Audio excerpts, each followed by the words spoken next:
যৌথ সম্পত্তি অশান্তির উৎপত্তি। ভাই বোনের হক, যার যার ভাই বোনের হক যার জি পাবে, ভাইয়ের হক ভাই পাবে, বোনের হক বোন পাবে।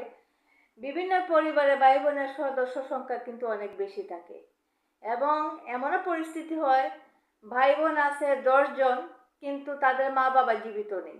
যাদের মা বাবা জীবিত আছে তাদের মা বাবাকে বলবেন যেন আপনাদের সম্পত্তি যার যার নামে ভাগ করে দেয়। আর যাদের মা বাবা জীবিত নেই তারা পরিবারে বড় কে ভাই অথবা বোন, তাদের কাছে বলবেন যে যার যার সম্পত্তি ভাগ করে নেওয়া ভালো। তাহলে কিন্তু ভবিষ্যতে শান্তিতে থাকা যায়।